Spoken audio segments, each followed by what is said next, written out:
តាក់ទងនឹងវិស័យសុខភាពបាទខ្ញុំចាប់អារម្មណ៍ណាស់បាទប៉ុន្តែខ្ញុំខ្លាចលក់អត់ដាច់ដូចបងបាទអញ្ចឹងបងប្អូនអរគ្នាខ្ញុំចែកម្លែករឿងមួយបាទបើសិនជាការងាររកស៊ីដើមទុនត្រឹម$100តាបងប្អូនអត់ទាន់បានចេញរកស៊ីផងហើយបងប្អូន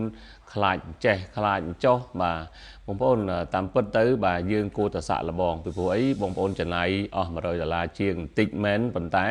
ទីមួយបងប្អូនបានទទួលនៅអត្ថប្រយោជន៍ជាច្រើនបាទទីមួយបងប្អូនទទួលបានអាហារសុខភាពមួយឈុតទី2បងប្អូនទទួលបានកាតបាទទទួលបាន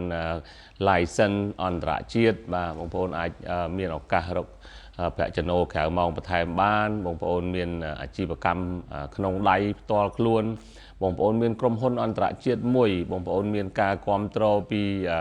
ក្រុមការងាររបស់យើងអូខេ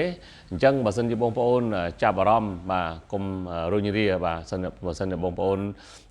អត់យកមកចាប់ផ្ដើមទេ$100ហ្នឹងក៏បងប្អូនគង់ចាយអស់ដដែលទេណាអូខេអញ្ចឹងបើសិនមានសំណួរបងប្អូនអាចឆាតមក Facebook ឬក៏លេខទូរស័ព្ទរបស់ខ្ញុំបានបាទអរគុណច្រើន